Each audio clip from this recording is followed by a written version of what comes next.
Alicia Muniz está y Mario también. ¿Les parece entonces si damos comienzo a la actividad? Porque ya llevamos mucho retraso con estos problemas técnicos. ¿Sí? Sí. Bueno, primero que nada les agradecemos mucho a los invitados y a las invitadas el haber aceptado participar de este coloquio.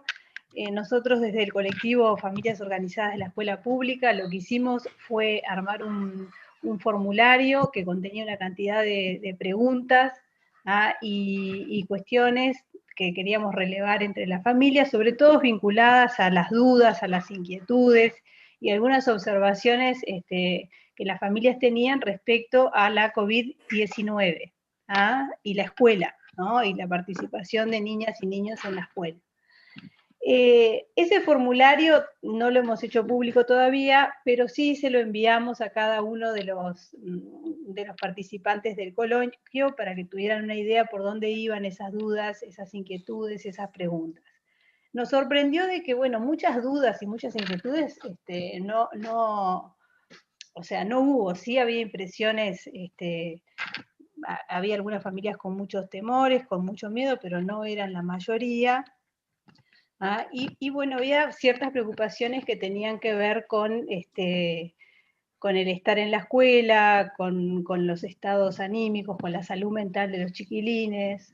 Del relevamiento también pudimos notar de que los chiquilines han pasado en estos meses de pandemia por distintas situaciones y han tenido distintos tipos de alteraciones que seguramente algunos de los invitados van a abordar. Así que bueno, agradecerles la presencia, no me quiero extender más en esto. Vamos a ir levantando algunas preguntas entre las personas que están asistiendo al Zoom o a YouTube a través del canal de colectivo, y no me quiero olvidar de agradecerle al colectivo Más Igualdad que nos está dando alojamiento en su Zoom ilimitado, porque nosotros no tenemos un pago, todavía es un colectivo que no tiene muchos recursos, entonces, bueno, pedimos asistencia a los compañeros de Colectivo Más Igualdad y bueno, nos están ayudando con todo esto. También contarles que el colectivo tiene un montón de comisiones de trabajo y una de las comisiones es la Comisión de Salud y Educación Sexual, que estamos, bueno, ahora abordando estos temas de COVID-19 en la escuela, pero otro de los temas que nos preocupa y nos ocupa es el tema de la educación sexual, y bueno, ya también tenemos en miras algunas acciones para el 2021. Pero bueno, no me quiero detener más en esto, así que estamos para arrancar. Vamos a seguir el orden que teníamos en el afiche, así que primero va a ir Gabriela Verde, luego Gabriel González, luego Alicia Fernández, que no está, creo todavía, Alicia Muniz y Mario Romero. Claudia Romero se excusó, no puede estar por un problema familiar, y la doctora Mónica Pujadas tampoco. Recién nos llegó un WhatsApp diciéndose de que no iban a poder estar. Así que le damos la palabra a Gabriela Verde, que es maestra, es consejera electa por los trabajadores del Consejo de Educación Inicial y Primaria. Adelante, Gaby.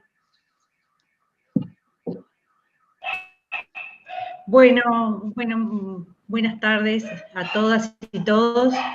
La verdad que muchísimas gracias por esta invitación, por esta participación. Es siempre un gusto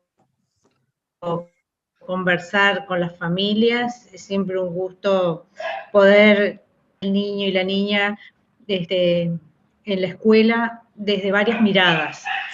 Y es interesante también, que lo hemos hablado, esto lo digo a título personal, es muy interesante también poder pensar y asumir la evaluación, que nos evalúen a las docentes, a los docentes y las actividades de las escuelas.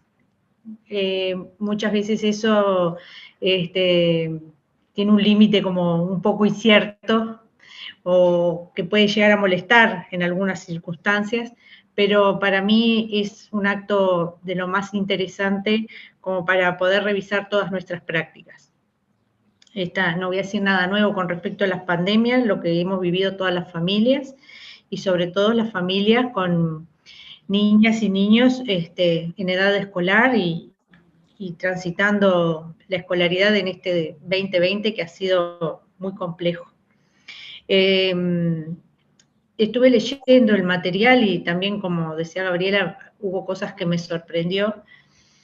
Si bien hay como un espectro de Montevideo y de algunas personas del interior, también hay una necesidad de tener más información de lo que está viviendo las familias, más escalonado, más poder ampliar un poco más el espectro. Y bueno, porque a veces queda en el recinto de la propia escuela la información. Y poder saber en distintos lugares, distintas zonas,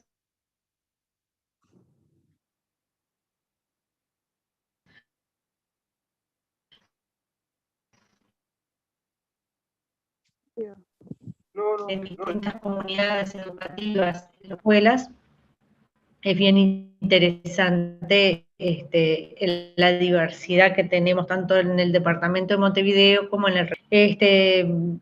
para nosotros, desde la representación de los trabajadores, desde el día 1 de la pandemia estuvimos trabajando para las distintas etapas que tuvo esto, poderlo llevar de la mejor manera. Se sumó a esta emergencia sanitaria un cambio de gobierno, un cambio de gobierno en la educación, y ese cambio de gobierno, el cambio de gobierno en la educación también puede haber tenido distintos criterios de organización, de gestión, y también distintos criterios de visión de la educación pública. Entonces, encontrar el mejor camino y los mejores encuentros ha sido como bastante... En esta última etapa, y para terminar, así podemos me interesa mucho más escuchar que hablar, pero igual voy a recibir las preguntas que sean necesarias recibir y sacar las dudas. En esta última etapa, nosotros insistimos muchísimo en el vínculo que tiene que haber de educación y salud, un diálogo permanente que no solo por la emergencia sanitaria, me alegra mucho lo de la Comisión de Educación Sexual, o que toca el tema, porque nosotros vamos a hacer un planteo desde nuestro equipo, que en ese trabajo de educación y salud, la mirada tiene que ser la mirada del ser del niño como objetivo principal de la educación pública y como un ser integral. Y esas miradas tienen, la integralidad del ser humano no se mira solo desde lo pedagógico, ni solo desde la salud. El aporte social, el aporte científico, el aporte de la academia, el aporte en fin, de todos los que puedan trabajar con la infancia es bien interesante e importante. En ese sentido, bueno, vamos a hacer algunos planteos de cuál necesariamente tiene que ser la tarea para el 2021, que tiene que empezar ayer. Y una de las, les voy a hacer un adelanto para el colectivo, que por suerte, después que tuvimos la instancia con ustedes y con el Consejo, pudimos resolver en el Consejo una comisión que va a estar integrada por equipos asesores del Consejo, por la Inspección Técnica, por el sindicato y la TD, donde vamos a recibir propuestas y van a trabajar propuestas para un plan integral para el 2021. Ese plan integral va a tener que tener en cuenta las políticas educativas, pero bueno, también en diálogo con los distintos actores. Y esa comisión, una de las primeras cosas que va a solicitar es un documento que ustedes ofrecieron y la posibilidad de lo que ofreció el colectivo, de la información que tienen, de las propuestas, de las investigaciones a las que han accedido. Así que, bueno, les adelanto que va a haber un trabajo allí en esa comisión, recibiendo el aporte de las familias. y me pareció un mojón sumamente importante en todo este periodo de intercambio que se logre hacer este trabajo en conjunto. Así que bueno, esa era como que la noticia que les quería comentar. Y comentar también que, bueno, no todas las escuelas son iguales, no todos los colectivos son iguales, no todas las maestras estamos formadas de la misma manera, así que hay una variedad bien interesante y hay una variedad donde hay que rescatar algunas cuestiones que quizá por miedos o por algunas dificultades no se han tomado las mejores decisiones. Pero en la gran mayoría yo creo que el esfuerzo, el trabajo, la solidaridad estuvo puesta allí. Así que, bueno, quedo a la expectativa de las preguntas que me puedan hacer y tratar de escuchar y hacer oreja a todo lo que se plantea acá. Muchas gracias por la invitación. Bueno, muchas gracias, Gabriela. Es una buena noticia esa que nos das como colectivo, así que seguramente cuenten con nosotros. Le damos la palabra al médico Gabriel González, integrante del Grupo Asesor Científico Honorario, que bueno, aceptó participar de esta instancia también. Muchas gracias por estar. Bueno, no sabía muy bien la dinámica, voy a tratar de ser breve, para después me parece hablar o contestar ante las preguntas de todos.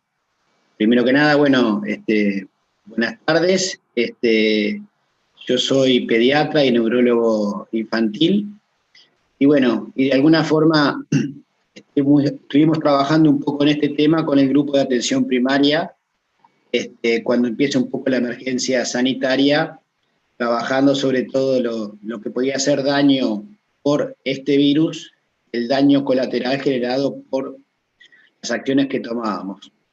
Y bueno, y en base a eso estuvimos revisando información, discutiendo, y fuimos haciendo algunas recomendaciones, que por supuesto eran recomendaciones que después las autoridades, salud, educación, podían considerarlas como insumos o no en la toma de decisiones.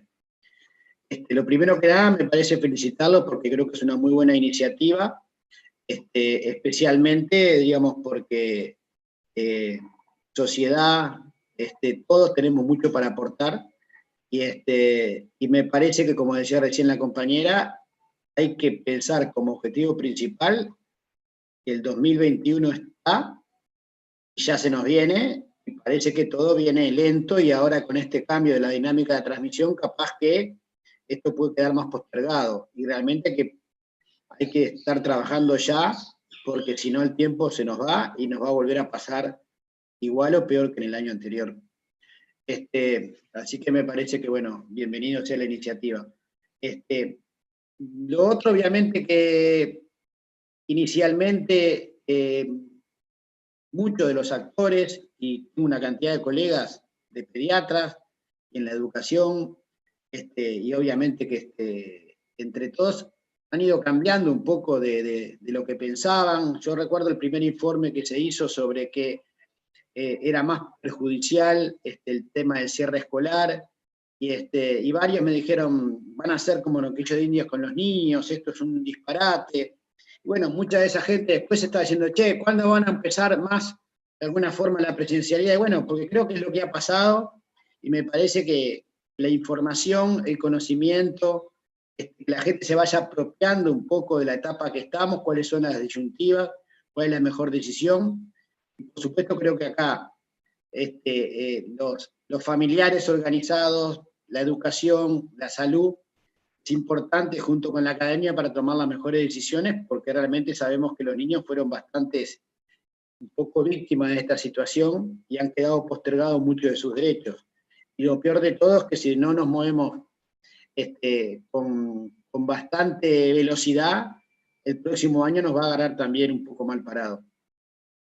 Veía un poco me parece muy bien la encuesta que han hecho para ver un poco la opinión en general de las familias, Y bueno, y aparece un poco lo que veíamos. No sé si esa encuesta es reciente o es anterior. ¿De qué fecha es? No, este formulario es súper actual, es del 7 al 10 de diciembre, es de ahora. Porque uno ve que las mayores preocupaciones no son por el daño directo del virus en los niños, sino por los otros efectos que generan las medidas no farmacológicas, con lo cual es un poco esa la percepción, y bueno, más a favor justamente para trabajar por el próximo año.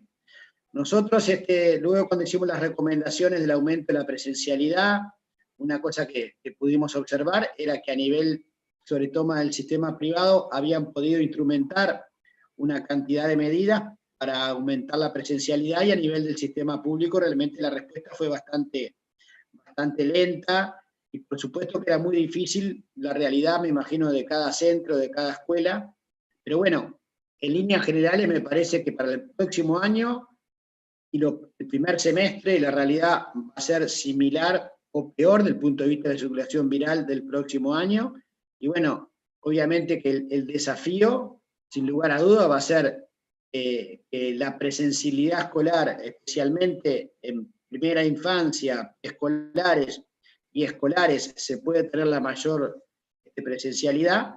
Bueno, a nivel secundario y terciario habrá que utilizar, digamos, lo que se pueda de lo no presencial y en plataformas, que realmente es una fortaleza que tiene el Uruguay. Hay que reconocer que el compromiso, diríamos, y especialmente en los lugares de mayor riesgo, ha sido enorme, de los maestros, para lograr la presencialidad. Bueno, pero de alguna forma hay que articular una cantidad de condiciones para poder cumplir con las condiciones básicas de evitar que la escuela se pueda de alguna forma transformar en un elemento que también pueda contribuir a la transmisión de la epidemia. Sabemos todos que en general por debajo de los 10 años y los brotes educativos han sido fundamentalmente a nivel más intrafamiliar, que hay que obviamente que mantener las medidas desde el punto de vista de precaución y mitigar un poco los riesgos, pero bueno, de alguna forma creo que el tema de utilizar más los espacios, va a haber que tener mucho mayor inversión en esta área para poder tener obviamente la mayor presencialidad, y bueno, todos esos son desafíos que habrá que ir relevando cada centro, habría que ir reclamando el apoyo de las autoridades, y bueno, una cantidad de cosas que me imagino se estarán trabajando para poder tener un 2021 en la parte educativa.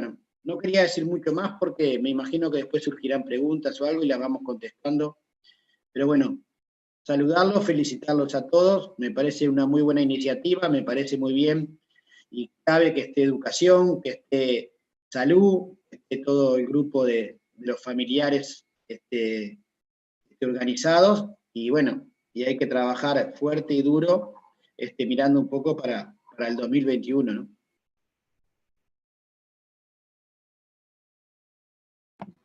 Bueno, muchas gracias, Gabriel.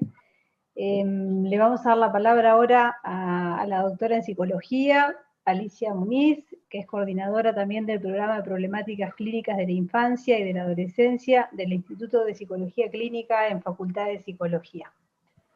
Bueno, hola, buenas tardes. ¿Me escuchan bien? ¿Sí? Bien. Bueno, muchas gracias por la invitación. Nosotros trabajamos en el programa de problemáticas de las infancias y de las adolescencias, así en plural, porque entendemos que no hay una única infancia ni adolescencia, como tampoco una sola forma de parentalizar, ¿no? Sino que, bueno, cuando hablamos de los efectos o de las posibles estrategias para niños, niñas, adolescentes, bueno, no tendríamos que perder de vista que estamos hablando de situaciones muy diferentes, ¿verdad? Muy diversas. Montevideo, interior y según las condiciones. Yo tengo la vivencia de que se nos han perdido muchos niños y adolescentes por el camino, ¿verdad? A lo largo de de todos estos meses que, bueno, ojalá podamos recuperarlos como alumnos, que podamos recuperarlos en los distintos espacios. Para nosotros, un niño, una niña tiene que crecer, aprender y socializarse.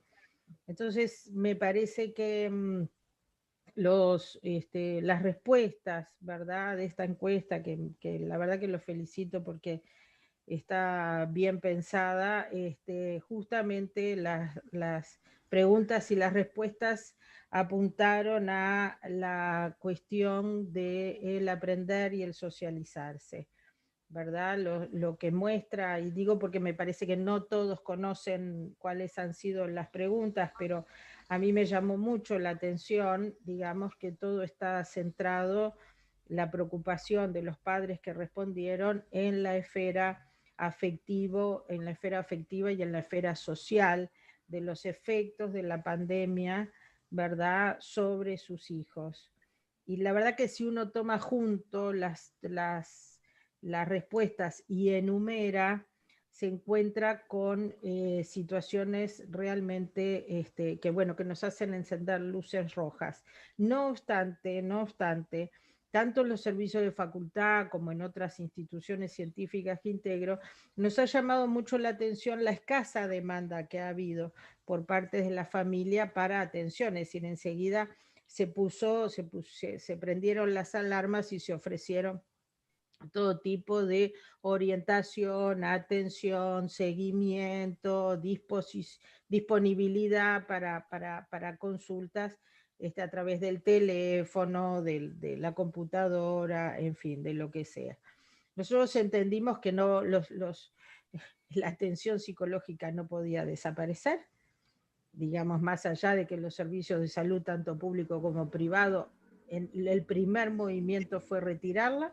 Nosotros en facultad, el Comité Académico de Emergencia, entendimos que no podíamos desaparecer, sino que teníamos que estar a disposición de las personas que necesitaran consultar. Y de hecho que nos llamó la atención la escasa demanda que hubo en este sentido, ¿no? Y quizás porque, bueno, muchas de los entornos familiares pudieron contener, muchos de los entornos familiares, bueno, pudieron hacerse cargo en este primer momento. Claro, a medida que el tiempo pasa, los efectos negativos se hacen acumulativos y empiezan a aparecer estas situaciones en este último tiempo, porque la encuesta es muy reciente: miedo, incertidumbre, nerviosismo, estrés, irritabilidad, enojo, tristeza, ansiedad, pánico. La verdad que he dicho todo junto y nos dice, wow, estos chicos, qué mal que la están pasando, ¿verdad? Confusión, y les voy a decir qué es lo que me llamó más la atención: la culpa. ¿Por qué, animalitos de Dios, sintieron culpa estos chicos? ¿Culpa de qué? Bueno, ahí yo, digamos, a mí se me enlazó con algo que venía observando que tiene que ver con los discursos, ¿verdad? Los discursos de los adultos, los efectos que provocamos los adultos sobre los niños, ¿no? Discursos de, por el lado de, bueno, del terror, del contagio, del estigma, ¿verdad? Sabemos de situaciones donde, bueno, han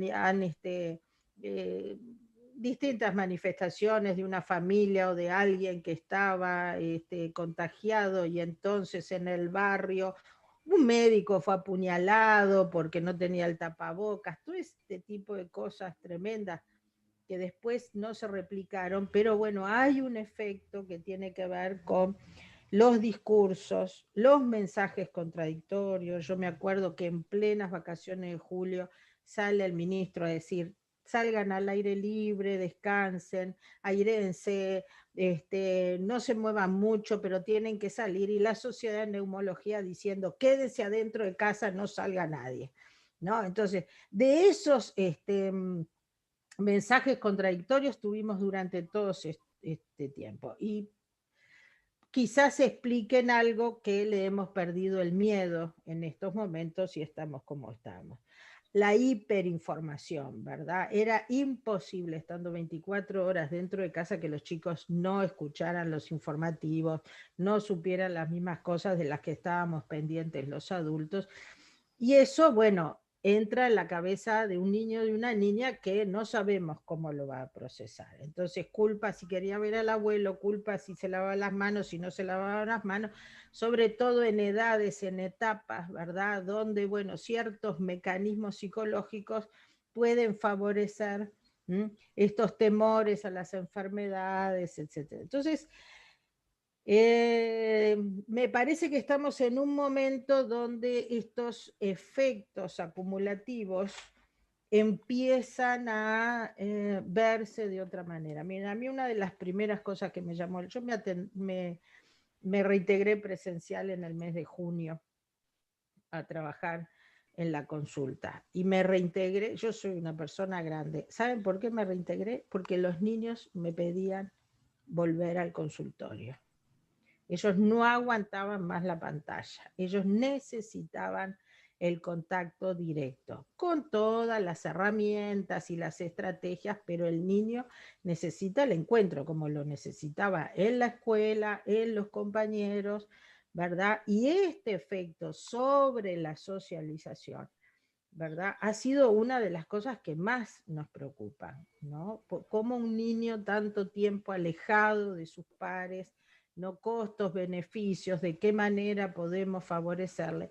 Y bueno, hoy por hoy tenemos niños que festejan sus cumpleaños, ¿no? Capaz que eso no está bueno, festejar sus cumpleaños en un salón, ¿no?, con mucha gente, pero bueno, lejos de estigmatizarlo o de enjuiciarlos, tenemos que pensar qué nos dicen estas cosas, ¿no?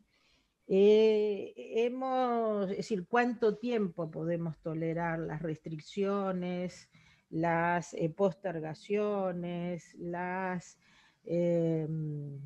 renuncias que hemos hecho, ¿no? Entonces tenemos que pensar en trabajar colectivamente todas estas cuestiones, desculpabilizando, ¿verdad?, a la gente que tiene necesidades, ¿verdad? Y sobre todo a estos niños, donde su desarrollo y donde su formación como sujeto psíquico, sujeto social, ¿verdad?, tiene que ver con el encuentro con un otro. Ahora, los niños no estaban solos en la casa, estaban con los papás. ¿Y por dónde iban las preocupaciones de los papás, ¿no? Por el trabajo, por el abuelo, por salir a hacer los mandados, por una cantidad de cosas, ¿no? Entonces, me parece, y ya termino, que la escuela debe trabajar todos los afectos, debe trabajar los afectos profundamente y la afectación, porque afectos tiene que ver con lo que a mí me afecta, lo afectado que estoy, ¿verdad?, en relación a estas cosas.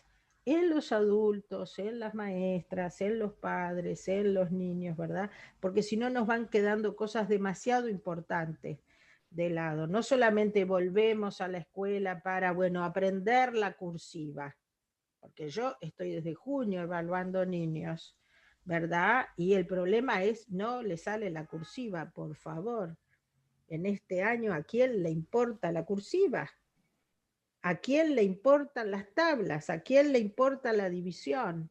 ¿Verdad? Donde no podemos hacer como que todo sigue como si no hubiera pasado nada. Esto los psicólogos le llamamos desmentida.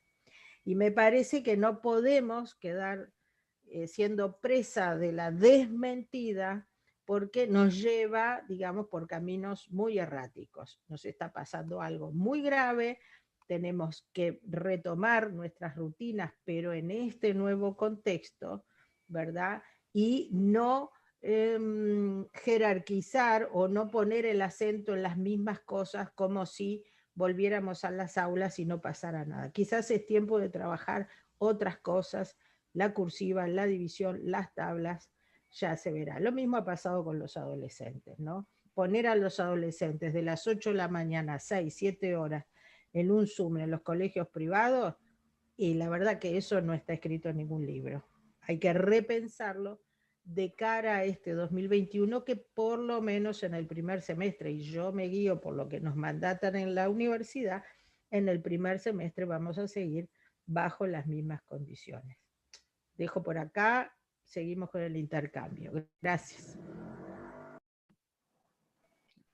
Bueno, Alicia, muchas gracias por traer estos aspectos que bueno, hasta ahora, bueno, desde familias, por ejemplo, no los habíamos abordado en profundidad, tuvimos un conversatorio, pero bueno, estos aspectos nos parecen muy importantes y creo que vamos a tener que ocuparnos más de todos los aspectos psicosociales de los gurises y de las familias también. Le damos la palabra ahora al médico pediatra Mario Romero. Mario Romero también es integrante del colectivo Familias Organizadas de la Escuela Pública, es integrante de la Sociedad Uruguaya de Pediatría en Florida. Así que adelante, Mario. ¿Cómo están todos? Buenas tardes. Primero que nada, comentar que este tipo de actividades es fundamental porque los niños necesitan que de diferentes áreas y de diferentes colectivos trabajemos en conjunto para lograr garantizar sus derechos, ¿no? Y ahí quizás voy a empezar con una cosa que digamos que después la voy a justificar, pero que no se garantice el derecho a la educación en la infancia es una emergencia social, como al nivel de cualquier otra que se pueda imaginar. Arranco diciendo eso para capaz que no tratar de enviar bien el mensaje.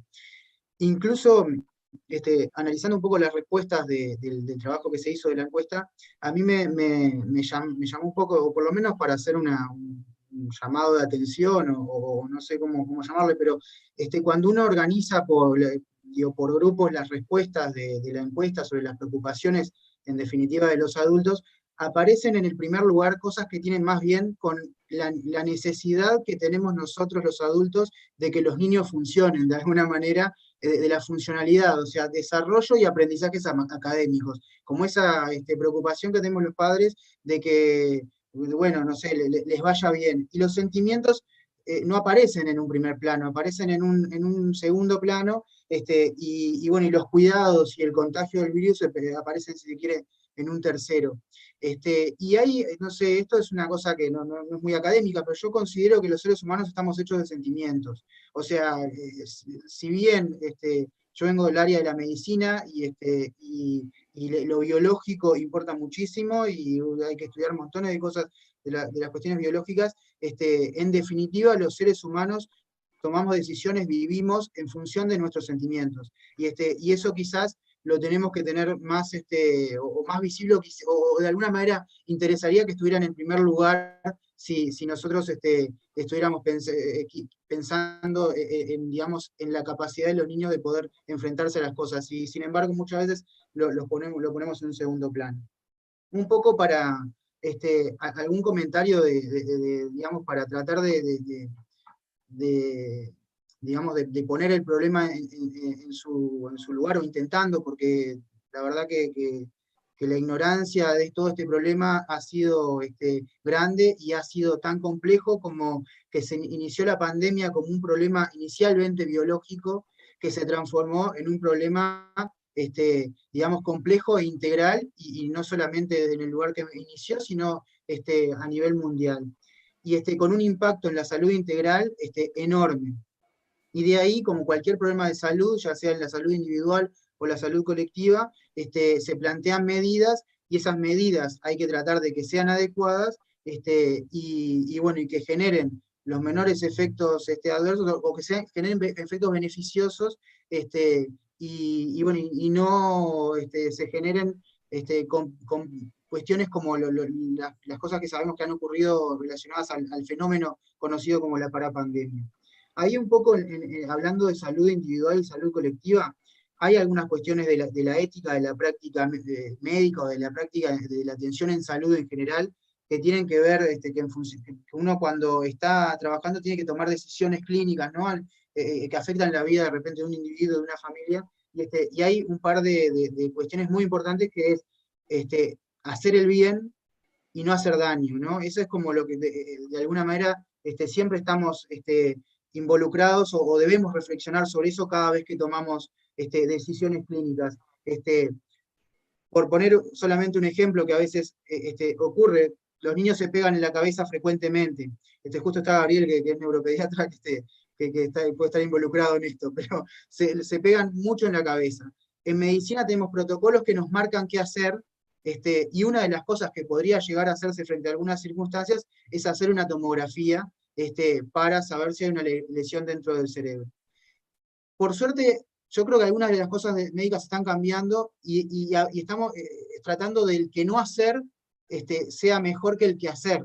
Pero a veces, muchas familias preocupadas por la situación plantean, me quedo más tranquilo si se le hace la tomografía, aunque el traumatismo no corresponda, ¿no? Y bueno, sin embargo, si se hace una tomografía, y sobre todo si es una tomografía en una situación donde no está precisamente indicado, uno puede generar un daño que se va a ver con los años quizás, relacionado a tumores radioinducidos, que justo en estos días se hizo una jornada sobre emergencia, uno de los imagenólogos más importantes del país marcaba la preocupación de tratar de disminuir esas radiaciones, por ejemplo, pero bueno, en función de la tranquilidad quizás de los padres, se puede generar alguna presión para que sea una cosa que uno no puede estar seguro de los efectos, digamos, dañinos que pueda llegar a ser. En la ética de la salud pública, en definitiva, hay que pensar, las decisiones en definitiva son políticas. Hay definiciones de políticas de salud, bueno, en este caso políticas de educación, porque educación y salud son inseparables, que hay que pensarlas de la misma manera. Y de la misma manera, y tratar de entenderlas como verdaderamente emergencia de salud. O sea, hay una cosa que se comentó en algún momento, creo que lo comentó Sebastián González, un colega, que es, hay un conteo de casos de coronavirus, pero no hay un conteo de niños que no están yendo a la escuela en este momento, por ejemplo, cuando son dos emergencias complejas. Incluso pensándolo como tema de salud pública, de un problema de salud de la infancia, se podría pensar algo similar, como que el día de mañana todos los adultos, trabajadores o quizás su mayoría, de un momento a otro no podamos ir a trabajar y no podamos hacer lo que veníamos haciendo, incluso cosas que nos dan nuestra identidad como seres humanos. Sería, como justamente vivimos en un mundo donde quizás las actividades de los adultos son más importantes que las de los niños, es como que tomaría más trascendencia que lo que ocurre con la infancia. Pero en realidad sería algo así de parecido. Incluso, pensando en esto de la salud colectiva, uno de los modelos que hay para entender un poco los procesos de salud de enfermedades, el modelo de los determinantes sociales de la salud, que tiene mucho que ver la construcción de la salud con todas estas cosas que estamos hablando aquí, y las que estamos preocupados, y quizás tiene poco que ver con la atención en un CTI, por ejemplo, que si bien los servicios de salud tienen que estar preparados para lo que haya que hacer, se está dando mucho énfasis a los aspectos, digamos, de la atención biológica de salud y en la peor circunstancia, y quizás lo que pueda afectar a menos personas, y no a otros problemas de la salud colectiva que afectan a más. Y esto de los determinantes sociales, un comentario, porque las desigualdades sociales son una de las cosas que tienen más relación con tener una sociedad saludable, por alguna manera. Y he escuchado utilizar en algún momento la comparación del Titanic, porque desde el punto de vista epidemiológico, la investigación de la mortalidad en el Titanic es bastante interesante, porque un montón de personas iban en el mismo bote, en el mismo barco, perdón, y frente a una catástrofe, su posición social de alguna manera determinó si se morían o no. La mortalidad de los pasajeros que su estatus social era de tercera clase, fallecieron, la mortalidad fue algo así como 10 veces más que los de primera clase. Entonces, ahí me parece que hay que apuntar las políticas de Estado, ¿no? En definitiva, es muy importante ser consciente de esas brechas, que no son de ahora, quizás la pandemia puede profundizarlas, pero son parte de las injusticias en las que vivimos en nuestra sociedad, y creo que lo que debiera ponerse sobre la mesa es cuánto se va a invertir en esta emergencia social y cuánto se va a trabajar para que esas diferencias de estatus social puedan por lo menos limitarse un poco. Quisiera que se eliminen, pero bueno, es más complicado. Yo arrancaría por ahí, por lo menos por tirar algunas cosas sobre la mesa y ver qué surge.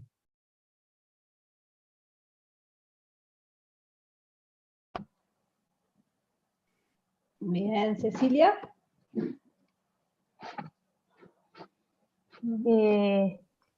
Estábamos viendo un poco entre las compañeras de la comisión que están presentes también en el Zoom dos Pablos que de alguna forma han estado cercanos también en el recorrido del colectivo desde distintos lugares o posiciones, ¿no? Pablo Cayota y Pablo Casciani, que quizás también un poco como dándole esta diversidad, digamos, de voces, por ahí también, si quisieran comentar algo o acercar un poco la voz en el diálogo, sería para nosotros también provechoso.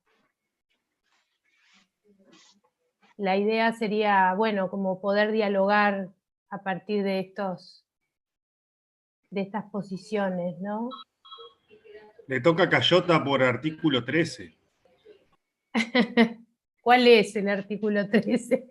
Claro, Pablo, vos estás hablando del artículo 13 como si todos fuéramos maestras acá. Pero bueno, es una maldad. Totalmente, totalmente. No, yo me integré, gracias, y saludo a todos. Me integré para escuchar, básicamente, y seguir aprendiendo. Creo que una de las... Melina Furman, ya lo he dicho en otras veces, pero Melina Furman, una de las expertas argentinas, pedagogas, ha dicho que la pandemia fue como una marea que invadió todo, pero que como toda marea, cuando deja respirar un poco, aparecen algunos tesoros.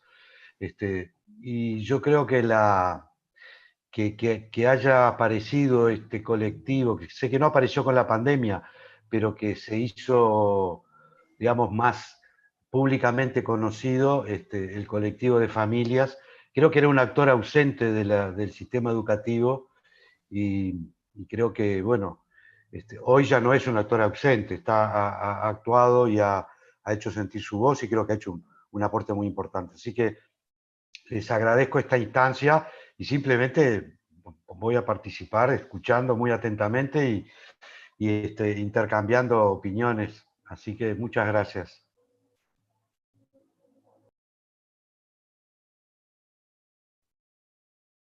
Artículo 14, Pablo, te toca. No, yo saludar el colectivo de familias es un actor clave. Hacía un par de décadas que no teníamos familias organizadas de esta manera en torno a la escuela pública. De hecho, José Carlos Cardoso, fue el que hizo el último congreso de comisiones de fomento. Después los padres pasaron a estar, y las familias en general, como en un lugar donde la vinculación era solo con la comunidad, con la escuela concreta. Y bueno, y en el caso justo por la changa que nos tocaba con Gaby, estuvimos desde el principio como en buena sintonía con la familia, en un camino que no fue sencillo, digamos, porque que las familias entren al sistema educativo con una voz potente es una cosa compleja. En el marco de la pandemia, además, han sido actores particularmente relevantes en darle voz a la situación de los gurises y en esto de que la sociedad se comprometa más allá de cuáles son las responsabilidades institucionales que tienen los gobiernos o los actores gubernamentales. yo creo que estamos en un escenario donde efectivamente hay que ayudar mucho a que la política educativa dé cuenta del daño de este año, y de las medidas para reparar lo que se pueda del daño, cuando sabemos que los daños en las infancias muchas veces no tienen posibilidades de reparación de ningún tipo. Creo que además estamos en un escenario muy complicado por lo que son estos días en términos de la pandemia, y por lo que aventura esto a verano y a marzo. Es decir, no hay ninguna razón, salvo un comportamiento cuasi prusiano de la sociedad uruguaya, que indique que vamos a estar mejor en marzo, y por lo tanto las familias, la academia, los docentes y el gobierno vamos a tener que tener ciertos acuerdos que permitan comenzar las clases. Yo creo que ese es el desafío, digamos, construir certezas desde todo punto de vista y acuerdo que permitan que los gurises vayan a clase. Aún en este escenario, digamos, porque también los que venimos siguiendo el tema, los países con circulación comunitaria alta, algunos no cerraron las escuelas y no les fue sustantivamente diferente a los que cerraron las escuelas. Entonces, yo saludarlos, acompañar, meter oreja y no sacarles más tiempo, pero creo que ese es el desafío como de ahora a marzo, y muchas gracias.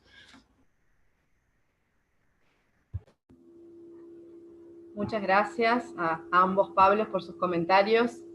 Esto último que traía Pablo Casciani creo que es parte de la preocupación que tenemos todos y todas hoy en diciembre, que nos estamos juntando un 17 de diciembre, claramente pensando en lo que está pasando, pero sobre todo en lo que va a pasar en marzo. Y bueno, desde el colectivo y desde esta comisión también hay como algunas ideas para poder seguir poniéndolo sobre la mesa en febrero y poder aportar desde ahí lo que podamos para intentar que en marzo, bueno, volvamos de la mejor manera posible. La idea ahora es poder intercambiar un poco entre todos y todas, tanto hacer comentarios, resonancias de lo que escuchamos, preguntas a los expositores. Vemos por allí también a Victoria de las familias organizadas de los liceos públicos, suponemos que ahí está, que nos parece que también es interesante que puedan como participar de estos encuentros, porque somos movimientos claramente similares y son hasta nuestra continuidad de alguna manera. Y bueno, por invitar, gracias la verdad por invitar, porque compartimos toda la preocupación, todo lo mismo, todo. Y buenísimo que ya existiera el grupo de escuelas, que tiene una afine y muy lindo, y nos dio tremendo impulso. Gracias a ustedes por participar también. Bueno, les invitamos a tomar la palabra, tanto sea por el chat, anotándose, o directamente rompiendo el hielo. Vieron que esto del Zoom es como un poco raro, porque además no vemos a todos en la pantalla, así que anímense, estamos como en una tertulia con confianza. Y si alguien no se anima a hacerlo así y quiere hacer una pregunta más por el chat, también puede hacerlo. En YouTube también lo pueden hacer y lo trasladamos. Así intercambiamos un poquito entre todos y todas.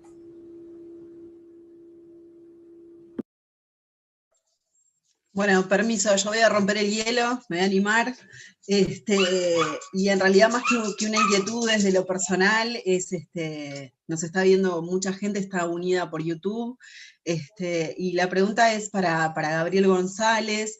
En estos últimos días, en las escuelas en algunas de las escuelas de Montevideo hemos estado viviendo situaciones de que aparecen casos de niños positivos, y positivos de COVID, por lo cual se manda a cuarentena a la clase, a su docente y a la gente que ha estado vinculada, y surge enseguida, la primera duda es el contacto de contacto. ¿Qué pasa con, por ejemplo, el papá y la mamá de ese niño que estuvo en contacto con otro niño que fue COVID positivo? Y ahí aparece toda esta cuestión de información poco clara, poco accesible, a la cual no tenemos acceso a las familias, y no tienen acceso a los colectivos docentes y no docentes, y se empieza toda esta cosa de especulación, de nos guardamos todo, cerramos toda la escuela, desinfectamos la escuela en un día, no vamos más, cerramos el año.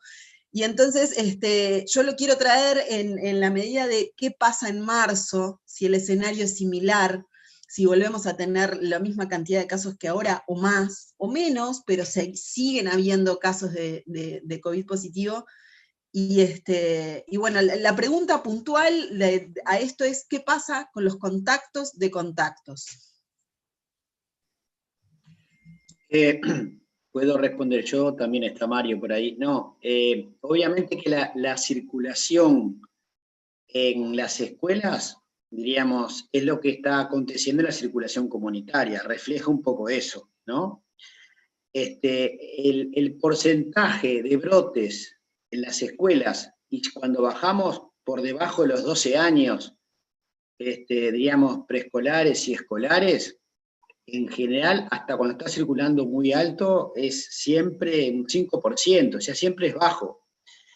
Y la mayoría, obviamente, son adquiridos a partir de focos extraescolares o familiares o algo. Esa es un poco la realidad. Por eso la medida de mitigación de cerrar las escuelas, más allá que sabemos todo, no cumple un rol así fundamental en disminuir la transmisión. A eso hay que sumarle que el niño, cuando no va a la escuela, tiene contactos, y tiene otros contactos, que a su vez esos otros contactos a veces pueden ser con grupos de riesgo, con lo cual eso es un poco lo que estaban hablando todos. Hay que pensar, por más que con seguridad en marzo la circulación va a ser alta, obviamente en abrir las escuelas, y el efecto sobre los niños del cierre y todos los fenómenos parapandémicos, que a su vez no son solamente durante ese año, es la repercusión que va a tener en los años siguientes. O sea, no es un efecto que solamente dice, bueno, el día que abrimos se acabó, no.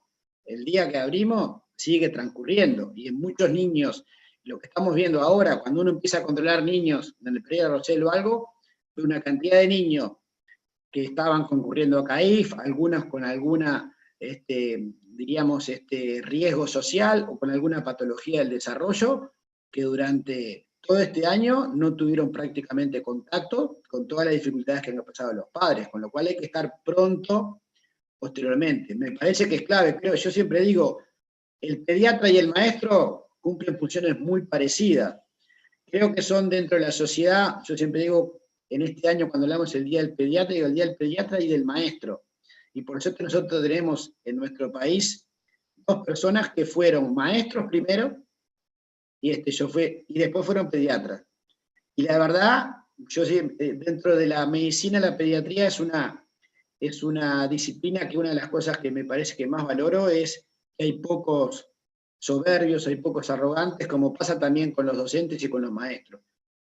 Entonces, más allá de eso, creo que la conjunción salud, educación y padre va a ser fundamental para sacar adelante el año próximo. Ahí tú decías una cosa, es fundamental. Hay algunos países que han tenido dentro de las escuelas hasta una nurse o alguien de enfermería para hacer el triage. ¿Para qué hacer si un niño de repente tiene síntomas y evitar, como estamos hoy, la estigmatización o realmente lo que estamos viendo, ¿no? De quién fue el culpable, por qué? Entonces, trabajar con eso y trabajar con el sistema de salud para tomar las mejores decisiones.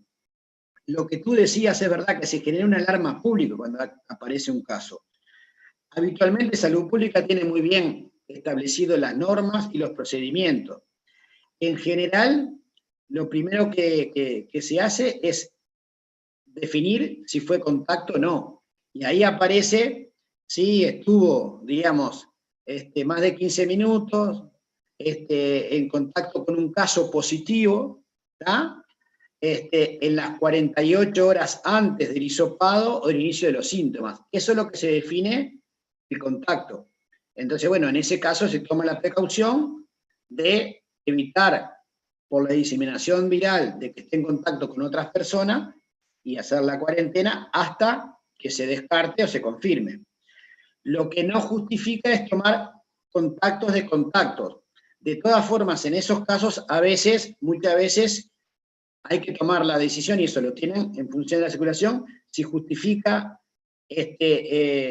diríamos, el cierre de la clase, o avisarle a todos los de la clase que estuvieron en contacto, si cumplen el criterio de contacto, que bueno, que por una semana, hasta no descartar, no vayan a la escuela. Y a veces, bueno, a veces se toman medidas un poco más, como cerrar toda la escuela, cosa que es muy discutible.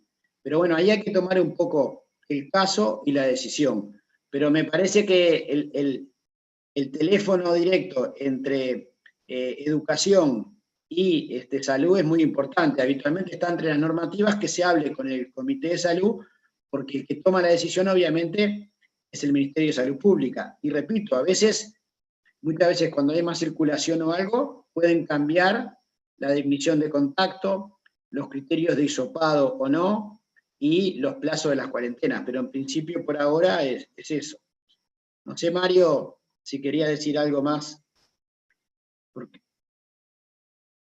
Sí, no, en definitiva es eso. Es cierto sí que se envían mensajes a veces contradictorios y que a lo largo de estos meses ha habido algunas cosas que salud y educación quizás han ido en algunos puntos por carriles diferentes. Hay una cosa también que muchas veces se tiene en cuenta, que es la alarma que pueda generar en el lugar, y a veces se toman decisiones exageradas por la alarma que se genera. De todas formas, hay que tener en cuenta que el COVID de forma severa, o sea, en niños no es más común que un montón de otras infecciones que son más graves y por las cuales no se cierran las escuelas, ¿no? O sea, que de repente se toman las medidas de contacto en la clase y no mucho más. Pero a veces hay algunas medidas que quizás son más o sea, tienen más que ver con la necesidad de sentirnos seguros que con verdaderamente digamos, ser asertivo en las decisiones, ¿no? Que incluso hay algunas cosas que de repente no tendrían demasiado fundamento.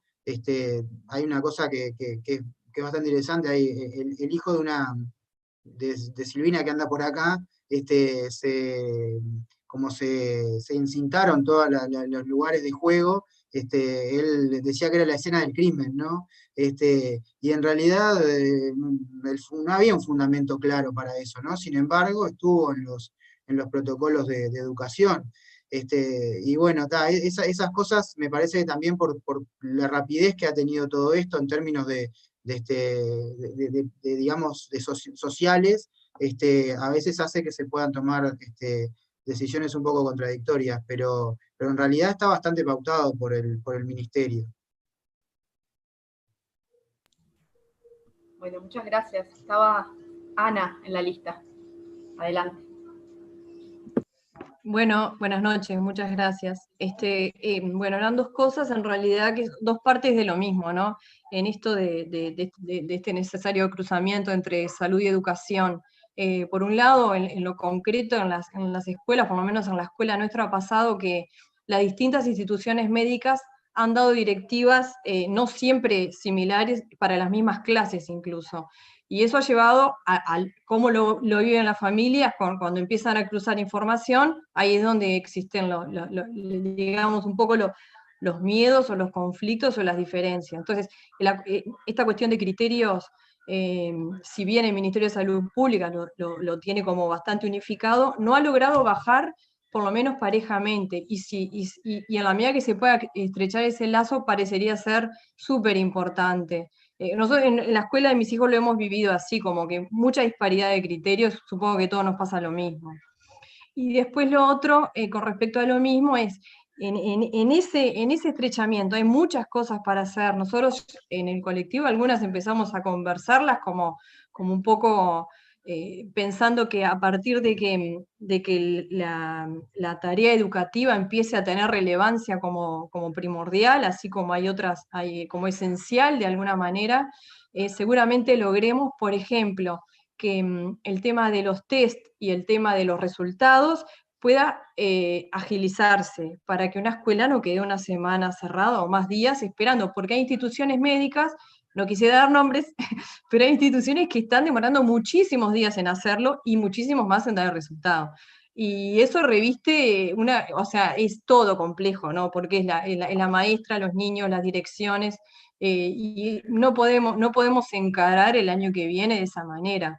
Entonces, más que pregunta, o sea, sí es la pregunta, pero lo planteo más como una necesidad para nosotros fundamental. Si lo ponemos como prioridad, tendríamos que lograr que de algún modo se tomara como prioridad estos test, por ejemplo. Digo menormente los test, ¿no? Pero debe haber más cosas. Gracias. Bien. No sé si alguno de los panelistas quiere hacer algún comentario, responder a esta pregunta-reflexión que hace Ana. Si no, capaz que... Dale, Mario, perdón. No, hacer un comentario, porque en realidad yo me he enfrentado un poco a esa situación de como cierta mensajes diferentes. De hecho, hoy de tarde con un amigo, de cosas que le dijeron por los hijos, de cuándo se tenía que hisopar o no. Hay una cosa capaz para tener clara, no sé, o para considerar que todos los que son contactos asintomáticos, al menos tienen que pasar 7 días del contacto con la persona enferma. Digo porque eso, por ejemplo, hoy el amigo con el que conversaba no lo tenía tan claro. Entonces decía, bueno, pero ¿por qué esperan 7 días? No, es porque si se le hace antes el hisopado, no estoy tratando de justificar a ninguna empresa de salud, pero si se le hace antes, la posibilidad de que sea una cosa que se llama falso negativo es más alta. Entonces, si uno deja pasar 7 días, digamos, ahí el test tiene buenos resultados, ya sea negativo o positivo. A no ser que la persona empiece a tener síntomas, que ahí sí, al momento de empezar de tener síntomas, no es necesario esperar 7 días. Digo eso porque capaz que no es algo que esté demasiado claro. Después hay otro aspecto que de repente ahí le pasa un poco la pelota a Gabriel, que nosotros en pediatría siempre peleamos mucho, o por lo menos me consta los que están trabajando más a nivel de generar las definiciones de casos, que muchas veces es necesario tener casos relacionados con la pediatría, con la edad pediátrica, y no es lo mismo de repente lo que se utiliza para medicina de adultos, y en este momento nosotros tenemos como un problema, digamos, que la definición de caso para los adultos es cualquier síntoma respiratorio, digamos, todos mocos, el que sea. Y en pediatría, el GACH hizo una propuesta digamos, de caso, donde, por ejemplo, el tener solamente mocos, digamos, rinorrea, no corre, porque en realidad los niños, y sobre todo los niños pequeños, no encontrarlos con mocos es difícil. Pero además, hay que sumarle una noción epidemiológica, porque en el caso de los adultos en este momento en Uruguay no importa tanto. Y esto hace que haya cierto grado de una cosa que se llama heterogeneidad en la práctica clínica, o sea que de repente se puedan interpretar datos de forma diferente y a un niño se le pida y a otro no, según dónde está, según las circunstancias de los síntomas que tiene, y no es tan fácil. Comento esto porque nos pasó acá, yo trabajo en Florida, soy jefe de servicio de ACE, que tenemos un servicio complementado con COMES, y nos pasó con una niña que no tenía, o sea, no cumplía en realidad para nosotros con los criterios, pero llamó al ministerio, el ministerio utilizó, o sea,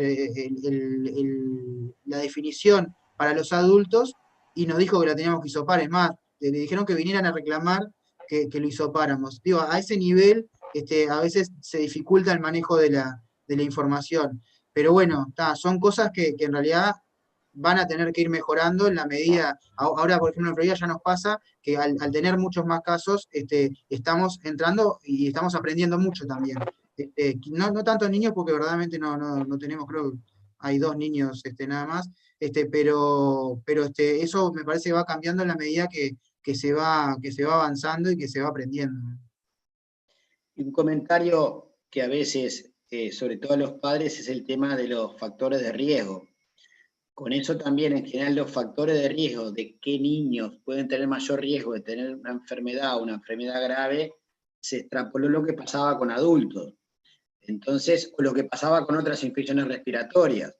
Se decía, obviamente, si el niño tiene una enfermedad respiratoria, una enfermedad neurológica, con un problema de la dinámica neuromuscular, o si tiene una patología oncológica, o si es obeso, tiene una cardiopatía o tuvo una cardiopatía, es de riesgo. Y la verdad que hasta ahora no se ha podido comprobar. Obviamente que uno no puede decir a un paciente que está inmunosuprimido por un tratamiento de quimioterapia o tiene una enfermedad respiratoria crónica, los cuidados que habitualmente tiene que tener. Pero así todo ha pasado con pacientes oncológicos, digo, no tienen más riesgo de adquirir el COVID. Pero a su vez tampoco tienen, o no está demostrado que tengan más riesgo de tener una enfermedad grave. Es más, los pocos casos de niños que han tenido enfermedades graves, la gran mayoría no tenían una enfermedad previa.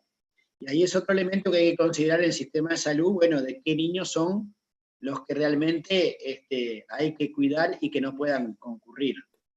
Pero como decía Mario recién, en general, para los niños sanos y obviamente para los que tengan un asma leve o que hayan tenido un antecedente de una cardiopatía que está corregida, etcétera, el riesgo de este virus no es mayor que otros virus que tienen mucho mayor morbimortalidad, especialmente en la primera infancia, en lo cual no hemos tomado medidas tan graves, ¿no?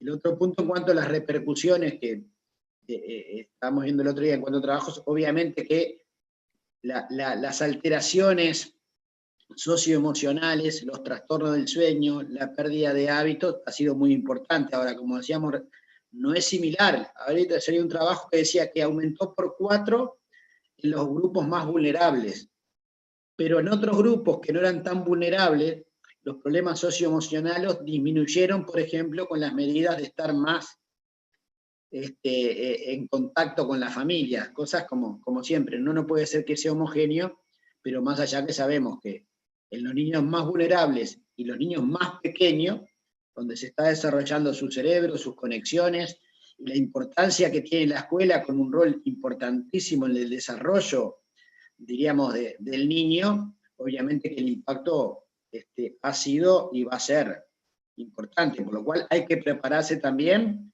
en todo lo que son las áreas de salud para atender los trastornos del desarrollo, de la salud mental, cuando empiecen a destaparse un poco esa olla, así cosas que hay que también estar pronto entre salud y el vínculo con educación cuando empiecen masivamente las clases, ¿no? Nos queremos comparar. Bueno, muchas gracias. Tenemos una lista bastante, por suerte, amplia de personas que quieren preguntar o comentar. También tenemos una pregunta en YouTube, así que les vamos a pedir que si alguien tiene alguna más que todavía no haya pedido la palabra, lo haga ahora, porque así podemos cerrar la lista y podemos responder, o los panelistas pueden responder a todas las preguntas, ¿sí? Así que en este próximo minuto, si alguien quiere, se anota por... Perdón, y Cecilia Marota es la siguiente para preguntar. Sí, yo quería hacer un comentario y en principio decía, bueno, una pregunta para Alicia y Gabriela, pero creo que vale para todos los que han estado participando de la mesa, ¿no? Porque creo que cuando armamos el coloquio fue un poco en estas últimas semanas, y una de las cosas que yo comentaba, que al menos me parecía que tenía que ser materia como de este momento, es qué es lo que supone habitar la presencialidad, ¿no? Pensar un escenario de presencialidad y qué cosas también a partir de la presencialidad en las escuelas empiezan a dinamizarse o a producirse de otra manera, ¿no? Entonces, una de las cosas que veíamos en el relevamiento también era que variaban mucho las respuestas según la cercanía que los adultos que respondían la encuesta tenían con las situaciones de contagio en las escuelas a las que concurrían sus hijos, ¿no? Esto por ahí no está en el documento, pero un poco la lectura que hacíamos era que las familias que sí habían tenido un contacto directo a través de lo que podía ser el contagio de su hijo o de un compañero o de la maestra, tenían respuestas como en un sentido, no de cierre de las escuelas, pero sí donde los afectos se alborotaban, esto de las afectaciones, ¿no? Entonces, yo que participo de la Comisión Salud, bueno, creo que, y es un poco la pregunta, ¿no? ¿Qué les parece, digamos, si no será también como un momento en esto de la presencialidad, de pensar, así como existen todos estos protocolos que marcan las distancias, que marcan la higiene de manos, si no será necesario en materia de salud pensar alguna suerte de plan de acompañamiento a los maestros. Digo a los maestros en primer lugar porque creo que en esta lógica de que lo que le pasa a los niños está directamente vinculado con lo que los adultos podemos, ¿no? Si no será necesario también hacer alguna suerte de plan de acompañamiento en salud, por darle el nombre de salud, a algo que tiene que ver con tramitar todas las afectaciones que supone para un maestro, para una maestra, y también para los niños, ¿no? Si no será en esto de los efectos que también llegan a veces como coletazo, ¿no?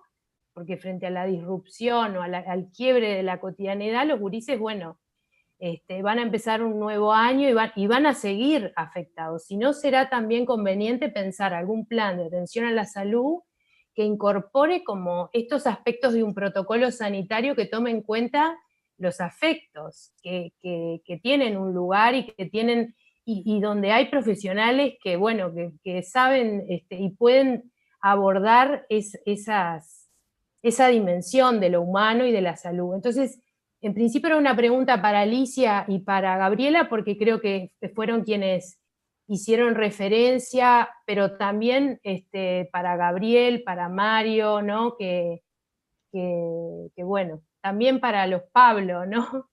Y para el resto, no sé, un poco para compartir esa inquietud. No sé si hablamos bueno, si ahora. Bueno. Dale, Gabriela, dale. Bueno.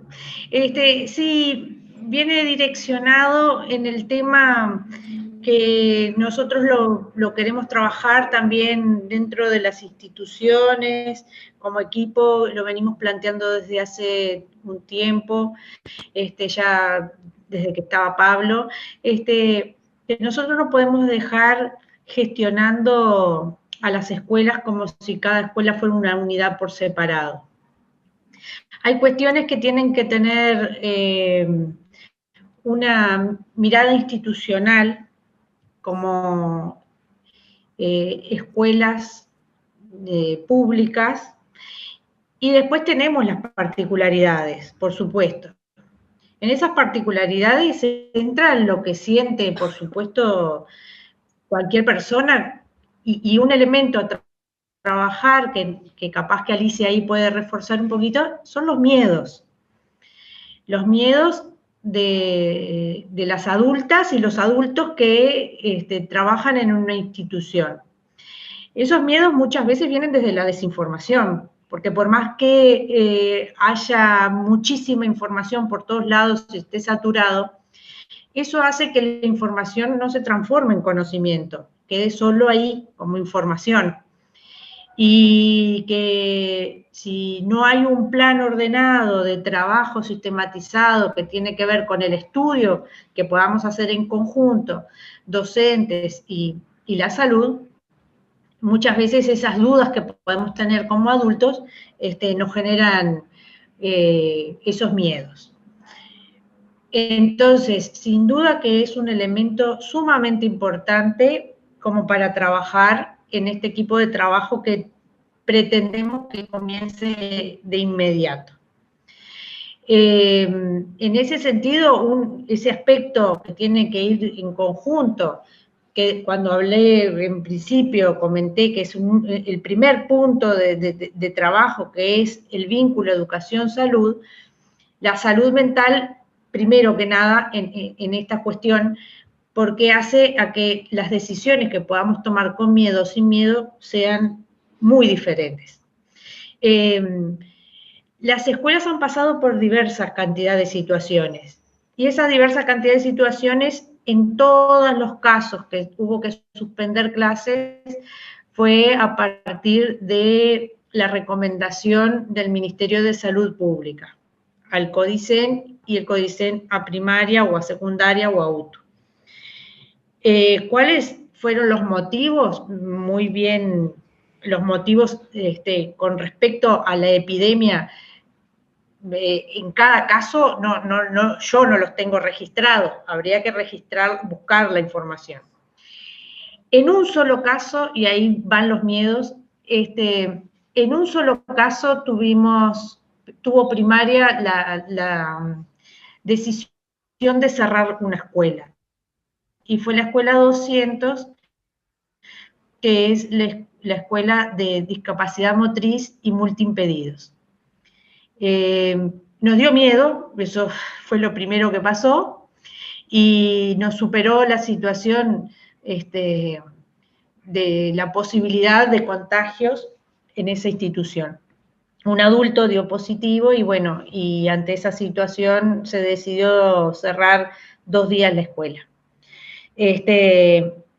Primó, creo que esa emoción o sentimiento, más que un análisis científico de qué pasaría con esas niñas y esos niños. Después, en el resto fue por decisión de salud pública. Pero sí es verdad que si bien hay distintas formas que se da el contagio, hay distintas formas que se han dado los brotes, hay distintas formas que se han cerrado las escuelas, no está de más poder tener como unificado algún criterio, sino no hay un solo criterio para cerrar escuela o no hay un solo criterio para poder hacer un trabajo, una gestión de la situación.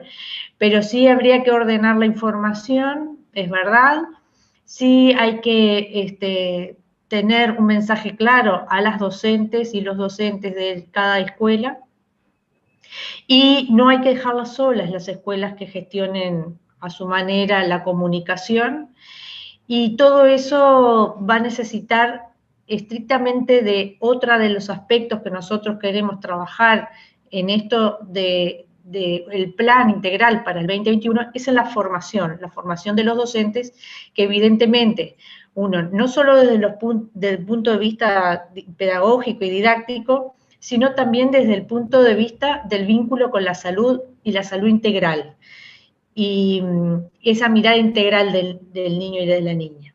Entonces, en ese sentido, estaría necesitándose incorporar a ese plan para el 2021 una fuerte formación en los docentes. Bueno, a mí me gustaría decir algo. Bien. Adelante, Alicia. Hay una interferencia ahí. A mí me gustaría rescatar esta cuestión de que cuando hablamos de salud no solamente hablamos de hisopado, fiebre y mocos. Digamos, cuando hablamos de salud, hablamos también de salud mental. Yo he visto que se ha cometido un grave error en el inicio de la pandemia y ahora estamos volviendo a cometer el mismo error, que es sacar la atención en salud mental como forma de protección para evitar el contagio. Esto es un gravísimo error y que sucedió en ACE, está volviendo a suceder, digamos, cerrando consultorios, sacando, ¿verdad?, dispositivos de trabajo en salud mental, y no sé todavía qué es lo que va a pasar con las instituciones de salud privada. Es decir, la salud es una.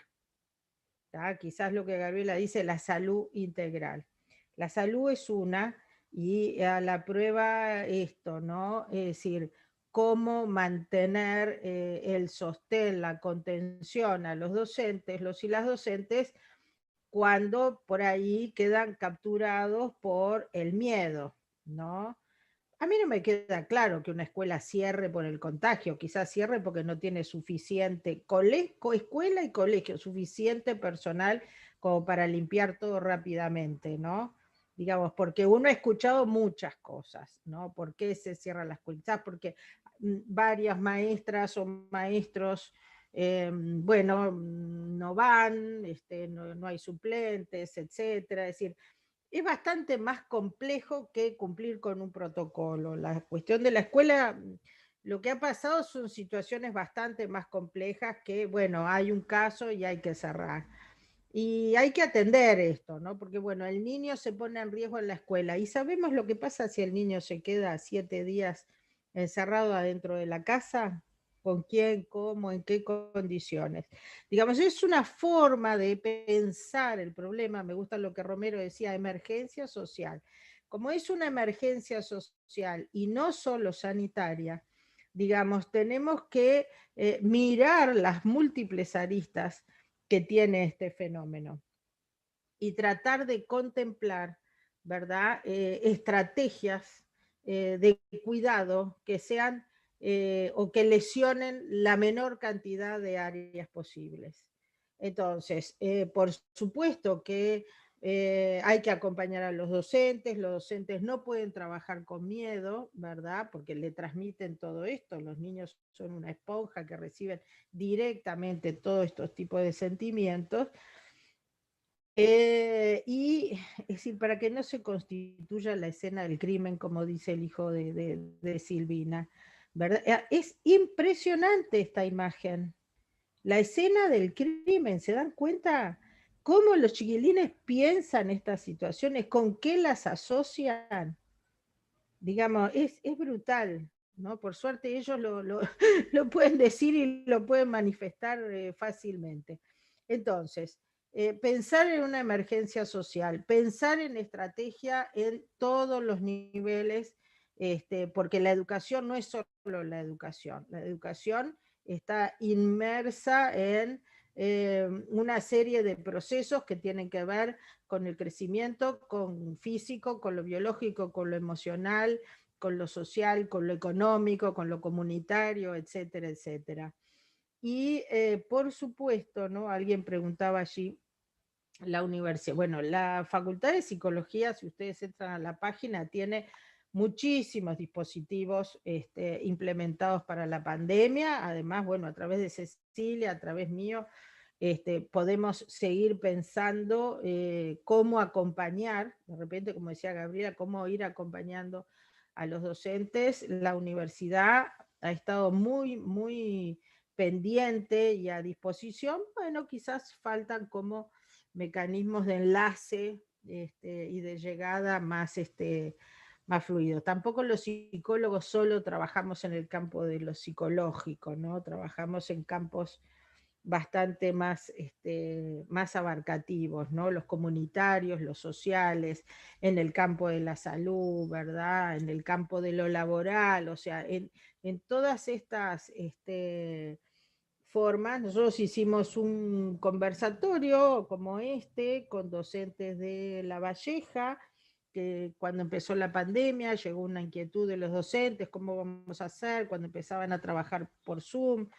Y bueno, las cosas son bien sencillas, digamos, nos juntamos y pensamos juntos porque acá nadie tiene la figurita sellada, nadie sabe qué hacer y nadie sabe qué va a pasar el año que viene. Yo creo que de cara al año que viene, bueno, algunas cosas hemos aprendido, creo que hemos aprendido a minimizar riesgos, creo que hemos aprendido a calibrar también riesgos y acciones.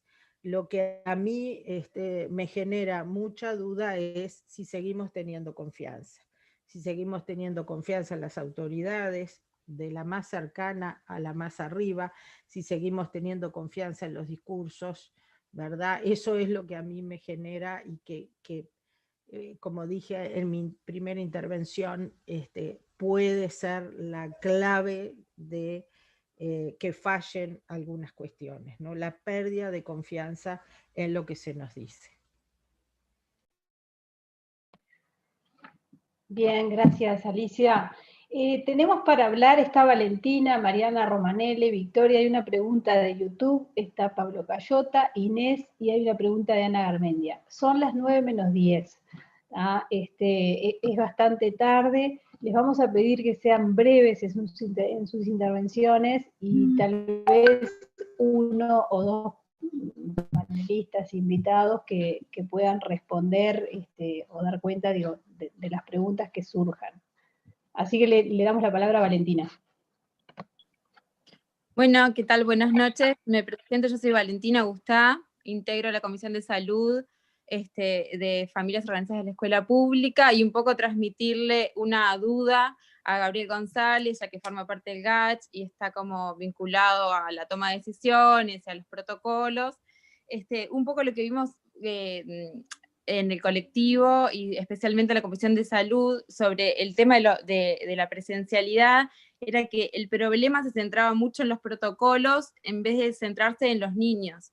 Entonces creo que ahí teníamos una limitante, porque teníamos protocolos que teníamos que adaptar, hasta escuelas que se tenían que adaptar a unos protocolos muy rígidos, que hacían como, digamos, muy dificultoso volver a la presencialidad, incluso en marzo, cuando seguramente hayan más casos. Entonces la pregunta concreta ¿es posible? Porque la principal limitante para nosotros es la distancia, porque los salones son pequeños, porque hay muchos niños, y porque en marzo vamos a estar en las mismas condiciones, porque por lo menos no hemos recibido ninguna noticia de que vaya a haber digamos, recursos para espacios más grandes o más personal. Entonces, de acuerdo a esto, ¿es posible que la distancia pueda modificarse? Yo sé que ya se modificó de 1,5 metros a 1 metro, pero ¿será posible que pase a ser la distancia, por ejemplo, la mayor posible, reforzando todo el resto de otras medidas que sí se pueden lograr en todas las escuelas? Por ejemplo, mejorar la ventilación, por ejemplo, estar más tiempo al aire libre, el uso de tapabocas, y aumentar la higiene, que también ahí vemos que tenemos otra limitante porque los recursos han sido limitados. Pero bueno, creo que la principal limitante que tenemos en este momento para que todos los niños vuelvan a la escuela es la distancia esta, que es como tan rígida. Esa es la pregunta. Gracias. Bueno, voy a contestar yo porque tenía mi nombre. A ver, muy interesante la pregunta, y la verdad que generó bastante. Te cuento un poco el tema de los hechos, ¿no? Obviamente que acá es el tema de cómo gestionar los riesgos. Y obviamente hay varias cosas que suman, y tú lo decías muy bien ahí. Nosotros inicialmente, cuando hicimos las recomendaciones, obviamente que fuimos de menos a más. Y obviamente cuando uno empieza a leer o algo, se da cuenta que el fenómeno colateral por las medidas son peores que el virus en sí. Pero la experiencia demuestra, en los lugares que ha habido brotes educativos, hay un ejemplo muy claro en Israel, unos días de verano dijeron, bueno, que no usen tapaboca por estos días, prenden el aire acondicionado, y dejaron de mantener las distancias. Y hubo un brote muy importante, que luego se trasladó en la comunidad cuando Israel estaba en esa etapa de abrir las escuelas, y hubo un incremento. Con lo cual, nosotros inicialmente fuimos haciendo recomendaciones tratando generales. De hecho, después, cuando hace la educación privada, que las puede implementar, y la pública no lo hace, es que pedimos reuniones con las autoridades de educación, de alguna forma para decir, me parece, ¿qué está pasando? ¿Por qué vienen tan lento? Entonces, no, hasta que no cambien la distancia, nosotros no podemos avanzar. Y obviamente en el documento, si lo dijimos, bueno, uno tiene que jugar con los diferentes grupos. Por ejemplo, el gobierno del Reino Unido, Dinamarca o algo, cada uno tiene estrategia diferente. Por ejemplo, Dinamarca o algo dijeron, bueno, aire libre. Pondramos el aire libre, y dijeron, bueno, si tenemos el aire libre, ni el tapabocas y otras medidas las podemos tener que cumplir, el distanciamiento también. Y uno creo que tiene que jugar con las diferentes medidas. Si no puede mantener el distanciamiento, te repito, el distanciamiento, hay una pregunta ahí, dice si se puede contagiar por superficies. Sí, pero muy bajo. La posibilidad cuando hay gente con COVID ir a buscar las superficies se mantiene poco tiempo, solamente un 3% de los objetos quedan contaminados. Sin embargo, el aire sí, porque el contacto es más por aerosol. Entonces, en ese momento nosotros dijimos, bueno, si las escuelas privadas lo pudieron hacer, ¿por qué a nivel público tenemos que decir, bueno, los niños del sistema público no los vamos a proteger de la misma forma? Era un tema también de equidad, en la parte, repito, siempre uno tiene la parte sanitaria y la parte de educación, que como decía muy bien Mario, también es parte de la salud del niño, ¿no? Entonces, al final dijimos, bueno, esto también es una decisión política. Yo no sé si no se pueden poner más recursos, yo no sé si no se pueden poner más maestros, si no se pueden hacer carpas, si no se pueden aprovechar otros espacios, porque es muy difícil para uno cuando hace una recomendación saber la realidad de cada centro y de cada escuela. Entonces, lo que inicialmente dijimos es, bueno, si no hay otra forma, si no se va a poner otro recurso, si no hay la posibilidad de tener una carpa, un espacio mayor, bueno, en ese caso, disminuir las distancias, que no sea una limitante para que concurren a la escuela, pero sí mantener el cuidado. Es de alguna forma jugar tapabocas, distancia, ventilación, cantidad de niños, y hoy en día las burbujas. Hoy en día, si uno puede mantener una burbuja de una clase, que esa clase no tiene tanto contacto con otro, repito, el mayor contagio que va a ser circular es si se quedan en la puerta, tomando mate, conversando, si salen todos a la misma hora, si se mezclan las burbujas. O sea, por eso hay como 7 medidas, y de esas 7 uno tiene que ir manejándolas. O sea, que se puede hacer perfectamente con 1 metro. Aumentás un poco el riesgo de que si hay un niño se contagie otro. Pero si lo disminuís con más espacio, ¿no? O si lo disminuís con más al aire libre, si lo disminuís con tapabocas, y yo repito lo del tapabocas, y la verdad que cuando hicimos los primeros informes, digamos, uno no le va a decir a un docente, un maestro, cuándo tiene que abrazar a un niño. El niño se cayó, lo va a abrazar. Y si tiene que sacar el tapaboca, que es tan importante en la educación, se lo va a sacar. Y obviamente el sentido común de los maestros, que es su métier, está fuera de discusión. Entonces, uno tiene que ser, cuando hace recomendaciones generales, tiene que más o menos después adaptarla un poco a cada centro. Pero repito, lo que tú decís de poner de entrada, bueno, 50 centímetros, pero yo no sé si no le estoy simplificando a las autoridades cosas que ellos las pueden resolver. Porque había cantidad de directores de escuela o algo me decían, mirá, Gabriel, en nuestra escuela el patio está cerrado, el gimnasio está enfrente de un lugar que no se utiliza. Tenemos o sea, hay cantidad de lugares, creo que el desafío va a ser ese, tener más espacio, más lugares, obviamente mantener las medidas sin que las medidas sean un impedimento para que se pueda mantener la presencialidad. Y sobre todo mantener las burbujas y sobre todo, diríamos, hay que considerar que por debajo de los 10 años el contagio y el rol que juegan los niños es muy, muy inferior. Por encima de los 10 o los 12, ahí sí puede haber más circulación. Pero bueno, cuando lleguemos a marzo, como vienen las cosas, la circulación va a ser obviamente mucho mayor que lo que fue el año anterior. Pero bueno, en suma, hay que juntarse ahí educación, salud, ver la realidad de cada escuela, los recursos que se van a poner para gestionar un poco los riesgos, ¿no? No sé si soy claro, pero... Sí, sí. Muchas gracias, Gabriel. Está ahora para hablar Mariana, luego Victoria. Bueno, yo en realidad tenía varias preguntas que ya se hicieron, y esta tiene que ver, es para Gabriela Verde, a ver si nos la podés responder, y tiene que ver un poco más con el tema datos. Nosotros desde el colectivo venimos reclamando hace tiempo la falta de datos oficiales con respecto a muchas cosas. No llegamos a saber nunca la presencialidad plena, a cuántas escuelas realmente llegó. Bueno, pero particularmente ahora lo que te quiero preguntar es, en las últimas semanas trascendió a través de la voz de ADEMU Montevideo y de su secretaria general que el 30% de las escuelas de Montevideo estaban afectadas por COVID. Fue una cifra que puso en alerta a muchas familias y que generó un miedo, ¿no? Y una incertidumbre en torno a esas declaraciones muy importantes, y hubo un silencio por parte de las autoridades que no contradijeron esa cifra. Yo te quería preguntar si desde el Consejo se tiene realmente, se sabe cuántas escuelas fueron afectadas por casos de COVID y cuántas escuelas se tuvieron que cerrar por casos de COVID, y si esta cifra del 30% es real o es inflada, porque yo hice la cuenta un poco así de las escuelas que tenemos en Montevideo y cuánto significaba un 30% y me daba un disparate enorme. Así que quería preguntar eso porque me parece que es un dato que trae o mucha alarma a las familias o cierta tranquilidad. Gracias. Bien, Gabriela.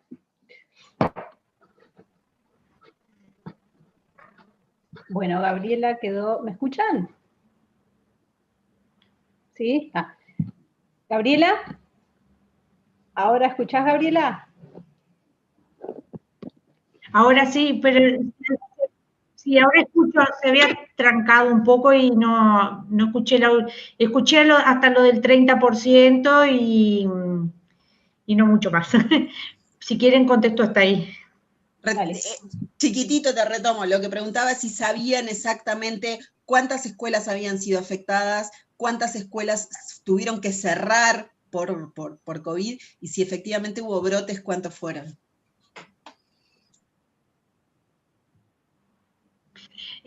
Bueno, en total, desde que empezó la pandemia hasta hace 3 días, eran 120 las escuelas que se tuvieron que cerrar, por casos, ¿verdad? No tenemos en cuenta ahí el tema de, por ejemplo, 33 y Rivera, que si bien se cerraron todas las escuelas, se tomó esa medida en el departamento, no quiere decir que todas estuvieran vinculadas a brotes en las propias escuelas, sino que eran brotes de afuera y de otras instituciones. Ese 30% incluye algunas cuestiones, incluye niños vinculados a familiares que estuvieron con positivo, incluye familiares de docentes que estuvieron con positivo, incluye adultos de la escuela con positivo y niños con positivo, que no en todos los casos se tuvo que cerrar, porque dependía de cuántos días hacía que no venía a la escuela ese adulto o ese niño. Entonces si ya habían pasado 7 días que después de que dio positivo, no había necesidad de cerrar porque no había tenido, como dijo el doctor, ese periodo de ventana. Entonces, ese 30% está más vinculado a todos los vínculos que pueden tener las escuelas con positivo que a específicamente escuelas que tuvieron niños, niñas o adultos con positivo. Me quedó medio entreverado, pero no sé si se llegó a entender. Y al día de hoy no te puedo decir porque se carga, lo miramos con un día vencido, porque se carga durante el día la información y la revisamos al otro día. Así que, pero hoy es jueves, el martes hubo 6 escuelas en todo el país cerradas. Bien, Bill compartió en el chat un dato del 10 de diciembre, así que si quieren lo pueden leer allí. Le damos la palabra a Pablo Cayota, luego está Inés, y ahí nos gustaría ir cerrando para bueno, mantener, o sea, fuimos en algún momento 76 personas entre Zoom y YouTube, y bueno, tratemos de que no decaiga. Que no quedemos poquitos, hay muchas ganas de hablar, de preguntar, de intercambiar, vamos a tener otras instancias, así que le damos la palabra a Cayota y luego a Inés, y luego hacemos un pequeño cierre, ¿les parece? Pablo. Bien, gracias, muy breve. Si me permite. Ay, sí. Disculpa, Pablo, porque No, sí, acabo de leer algo en el chat que quería agregar. Yo no sé si es irresponsable o no, Ademu Montevideo, yo no lo puedo decir así. Yo estoy diciendo qué contaron para poner un 30%, nada más. Dentro de ese número, uno puede mirar las estadísticas de un lado, del otro, del medio vaso lleno, del medio vaso vacío. Así que, o hacer estadísticas y números diferentes. Por eso no le quiero adjetivar nada a ese porcentaje, simplemente esa es la realidad que leyó Ademu Montevideo. Bien, yo muy breve, pensando en la presencialidad, marzo 2021. Ya se dijo, va a haber más casos, seguramente. Entonces tenemos que trabajar la idea de la convivencia con el virus. Porque si no, vamos a un cierre exponencial de escuelas, y eso no, como ya se dijo, pasamos de la pandemia a la sindemia, afectando otra cantidad de aspectos de contexto y de salud en otras dimensiones. A mí me parece que lo que se mencionó sobre aprender a convivir con el virus implica aprender a gestionar el riesgo, como ya se dijo, y creo que eso es una tarea nueva. Si alguna le faltaba a las direcciones de centros educativos, bueno, ahora se agregó la de gestionar el riesgo, pero que es muy importante justamente para bajar el pánico y para evitar confundir a veces un contagio que no se puede evitar en un nivel de circulación comunitaria con un brote en una escuela. A mí me parece que estaría bueno poder recoger la información y poder separar lo que han sido los contagios a nivel social, intrafamiliar, de lo que han sido brotes en escuelas, e investigar cuando se produjeron brotes, por qué se produjeron. Yo creo que eso es generar conocimiento para marzo. Y en ese sentido me parece que estaría bueno producir ese conocimiento, porque nos daría más tranquilidad a todos y seguir aprendiendo sobre esto. Lo otro que me parece importante es pensar que alianzas en los barrios, todo lo que ya se ha dicho muchas veces pensando en aumentar el metro cuadrado, pero también quizás tengamos que empezar a mirar el aire, ¿no? ¿Cómo mejoramos el aire? Si no podemos aumentar los metros cuadrados, ¿cómo mejoramos el aire? Y desde ese punto de vista creo que, bueno, puede haber algunas innovaciones tecnológicas, etcétera, que puedan ayudar. En cualquier caso, siempre pasa por tener algunos recursos más, pero obviamente quizás sea menos mejorar el aire que aumentar los metros cuadrados, o combinar ambas cosas. No quiero tomar más tiempo, pero quería simplemente reafirmar una idea de presencialidad. El aumento de los contagios no está atada al aumento de la presencialidad. El aumento de los contagios en las escuelas estuvo atada a la circulación comunitaria, pero no al aumento de la presencialidad. Y yo creo que ese es un argumento fuerte para abrazarnos pensando en marzo. Gracias, disculpen. Muy breve, solo por contestarle a Pablo, que me parece totalmente de acuerdo. Digo, el concepto de que el aumento de la presencialidad no fue causante de aumento de los casos. Lo otro, que los brotes educativos, como decía Pablo muy bien, no es un caso, es un brote que surge en un centro educativo. A nivel internacional, en general andan en el 5% los centros educativos. La mayoría son secundarios o terciarios, no son en general en la escuela y a nivel preescolar. Nosotros la verdad que le hemos pedido, no tenemos el dato completo, pero me imagino que en Uruguay debe estar por debajo del 5%.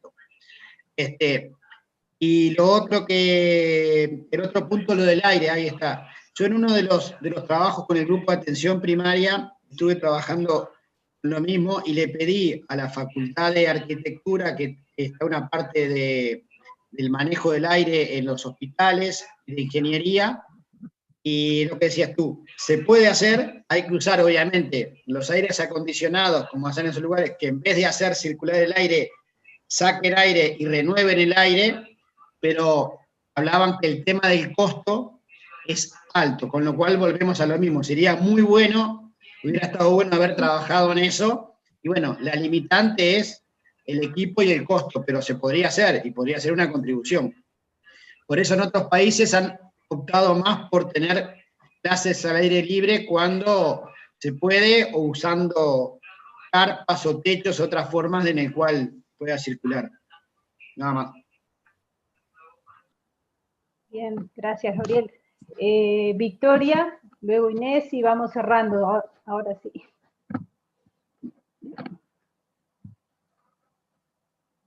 Ahí. Ya, yo, por suerte, ya de las cosas que me anoté como fundamentales para preguntar ya fueron contestadas parcialmente, que era para Gabriela Verde, el asunto de la formación de los docentes, esto a modo de información, porque yo estoy pensando en secundaria, ¿no? Estamos con una organización de secundaria. Entonces, formar a los docentes en el tratamiento de los casos, los brotes de la pandemia, me resulta como fundamental y quería saber si lo tienen en la agenda. Y lo otro que no me quedó claro de lo que tú hablaste al principio de la charla fue que estaban armando una comisión y que era interdisciplinaria o interinstitucional y de quién era. Eso por un lado. Y después otra cosa interesante que más bien es como una puntualización es ese asunto de dónde están los chiquilines cuando no están en la escuela o no están en el liceo. Entonces, no sé, hasta me parece mucho mejor que se pasen sus 5 horas en sus institutos de estudio, ¿no? No sé, doctor González, ¿qué es lo que piensa? Creo que usted lo mencionó también esto en un punto, ¿no? Es eso de las burbujas, ¿no? Bueno, y como comentar que es tanta la falta de información que tenemos, es tan grande, ¿no? Es tan omnipresente la falta de información que estamos desesperados por eso, ¿no? Entonces, nada, eso nada más. Gabriela, capaz que me podés comentar eso y tal. Sí, brevemente. Es una comisión dentro del Consejo de Educación Inicial y Primaria, donde va a participar el sindicato, las asambleas técnico-docentes, representantes de la inspección técnica, representantes del equipo asesor del Consejo, el médico que tenemos de primaria, que tenemos un médico asesor, y la idea es poder trabajar en función de un plan integral para el 2021, donde se reciban los aportes de todos esos integrantes y se le va a sumar el aporte que están haciendo, que producen desde el grupo desde el colectivo de familias. Gracias. Nosotros como objetivo, van a agregar esto, tenemos el objetivo de formar los consejos interdisciplinarios de secundaria, ¿no? Ese es el objetivo, de que cada liceo forme su consejo multidisciplinario, se llama, que es familias, estudiantes, docentes y actores del barrio. Eso es el objetivo que tenemos para ya arrancar en febrero y a ver qué éxito tenemos. Como forma de entrar en una conversación entre instituciones, ¿no? Como que vemos que esa es la única manera de que podamos tener una participación más. Nada de eso. Bien, Victoria, leo una pregunta de YouTube que tiene que ver con la pregunta que hacía Victoria recién. Dice, ¿se sabe cuáles son las medidas que el CODICEN maneja para lograr la presencialidad plena en 2021 a pesar de la situación del virus? ¿Qué podemos hacer para derribar las barreras de las direcciones? Creo que en parte queda contestada por lo que planteó recién Gabriela Verde, que bueno, se está formando esta comisión con miras a una planificación 2021, y bueno, sobre las barreras a las direcciones, yo dejaríamos este tema para otro momento, ¿no? Porque también sería bastante largo de explicar ahora. Está Inés, y después de Inés sí vamos a ir cerrando. Bueno, buenas noches. Muchas gracias por este coloquio. Y yo en realidad soy una mamá de una escuela de tiempo completo, pero que me integré a FOEP y en particular estoy participando en el monitor de la presencialidad. Y una cosa con la cual nos encontramos es que desde que se empezó a hacer el monitor de presencialidad, las escuelas de tiempo completo y de tiempo extendido son las escuelas que menor porcentaje de presencialidad han conseguido en todo este tiempo, ¿no? O sea, se cambió el protocolo, se agregaron días, hay resoluciones específicas del CODICEN donde se establece cómo tienen que trabajar y sin embargo en muchas no se cumplen. Y en particular en la mía, que es tiempo completo, nos encontramos con que las distancias, o sea, teóricamente cuando hablábamos con la dirección nos decía que no había espacio en el salón, la inspectora nos decía lo mismo, que los salones eran chicos. Claro, uno conoce los salones porque toda la vida ha ido a la escuela, sabe el tamaño de los salones, pero claro, nunca los medimos, no sabemos cuánto miden. Y a raíz de la elección de abanderados, nos encontramos con que los gurises estaban adentro del salón de clase, con más de 2 metros entre ellos, y usando tapaboca. Escuelas que tienen excelente ventilación, que tienen espacios que estaban sin usar, que nunca se habilitó el comedor con función de comedor, y bueno, y teníamos eso, ¿no? Nos enfrentamos a la barrera, no solo de la dirección, sino que la inspección estaba de acuerdo. Llegamos a hacer un planteamiento en particular de 2 alumnos, uno de ellos que estaba prácticamente sin poder concurrir por los horarios, ¿no? Porque obviamente cuando uno manda a su hijo a una escuela de tiempo completo o de tiempo extendido es porque tiene organizada su estructura familiar para que el niño esté en ese horario en la escuela. Y cuando tiene que ir solamente 3 horas, te encontrás con que, ¿cómo haces? Entonces, para poder tenerlo todo, el rato ese, para poder llevarlo todos los días a la escuela, iba con otro compañero. En determinado momento quedaron separados y entonces había uno de ellos que no podía ir. Pero el resto de la vida la hacían juntos. Entonces planteamos, bueno, que esos 2 niños se sienten juntos. La inspección nos dijo que no. O sea, ya no fue un tema de la dirección, no fue un tema de que los maestros tengan miedo. También nos enfrentamos a que desde las inspecciones se decía, no, eso lo resuelve la directora, si la directora dice que no, es no. Y como que toda la evidencia, ¿no?, que nosotros veníamos recogiendo con los informes del GACH, con el tema de las burbujas, y toda la información científica que uno venía recabando, la presentabas en la escuela y te decían que no, y es como, ¿hasta dónde?, ¿no? O sea, eso de dejar a los maestros que gestionen, pero tampoco se le da instrucciones claras a las inspecciones, ¿no? Porque acá hubo un aval, no solamente de la inspectora de la escuela, sino de la inspección departamental y de la inspección técnica de tiempo completo. Y bueno, nosotros necesitamos, los padres de las escuelas de tiempo completo, los padres de las escuelas de tiempo extendido, necesitamos planificar nuestra vida en el 2021 y necesitamos saber cuál es la postura desde el consejo de cómo se va a manejar ese tema, porque es claro que en marzo de 2021 vamos a seguir conviviendo con este virus. Pero, ¿qué vamos a hacer? ¿Dónde vamos a poner a nuestros guristas si no los podemos llevar a la escuela? Muchas gracias. Bueno, gracias. Les vuelvo a decir, fuimos muchísimos durante estas casi 2 horas que estamos compartiendo. En algún momento fuimos 75 personas, ahora somos 60 entre el Zoom y YouTube. Hay mucha necesidad de generar este tipo de intercambios. Les agradecemos mucho a los invitados y ojalá que en la próxima podamos contar con todas las personas que hemos invitado. Nos interesaba mucho que participara la doctora Alicia Fernández y bueno, por alguna razón no pudo estar. Y contarles que desde el colectivo hicimos varias propuestas, pero bueno, una propuesta concreta es la de generar una serie de audiovisuales y una cartilla informativa, que tal vez llamemos Entre Familias, tenemos que pelotear más el nombre.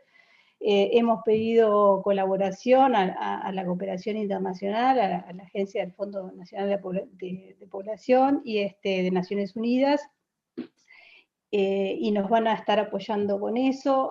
Vamos a ver si logramos apoyo de otras agencias también. Nos parece que hay que llegar a las familias, o sea, el miedo se combate con información y hay que actuar responsablemente y en calma, ¿no? Vamos a tener más casos en marzo, hay familias que van a seguir teniendo mucho miedo y no van a tener esta información, y bueno, Nosotros nos planteamos trabajar durante el verano en estos materiales, digo, para poder llegar a marzo con la claridad de que los gurises van a estar mejor en la escuela que en sus casas o pasando de un lugar a otro, como nos ha sucedido durante todos estos meses, ¿no? Un poco en la casa del tío, de un amigo, en el club, o sea, no teniendo mucho lugar donde ponerlos. Y también estamos organizando un coloquio similar a donde la idea es hacer énfasis también en la importancia que tiene de que los chiquilines estén en la escuela, en la importancia que tiene para su salud mental, para su salud social. Un poco lo que decía Alicia, la salud no es solamente no tener mocos o que no te duela la garganta, ¿no? La salud tiene que ver con la salud mental, y este año eso ha quedado bastante descuidado. Nos parece muy importante también que se trabaje con los colectivos docentes y que podamos dar tranquilidad también en ese sentido, ¿no? Porque si tenemos colectivos docentes asustados, con miedo, todo eso se transmite a los chiquilines también. Así que bueno, les agradecemos a todos, anduvieron ahí al firme, y bueno, muchas gracias a los invitados y ya nos encontraremos en otro momento. Gracias a todos. Sí, gracias a todos los participantes. Muchas gracias.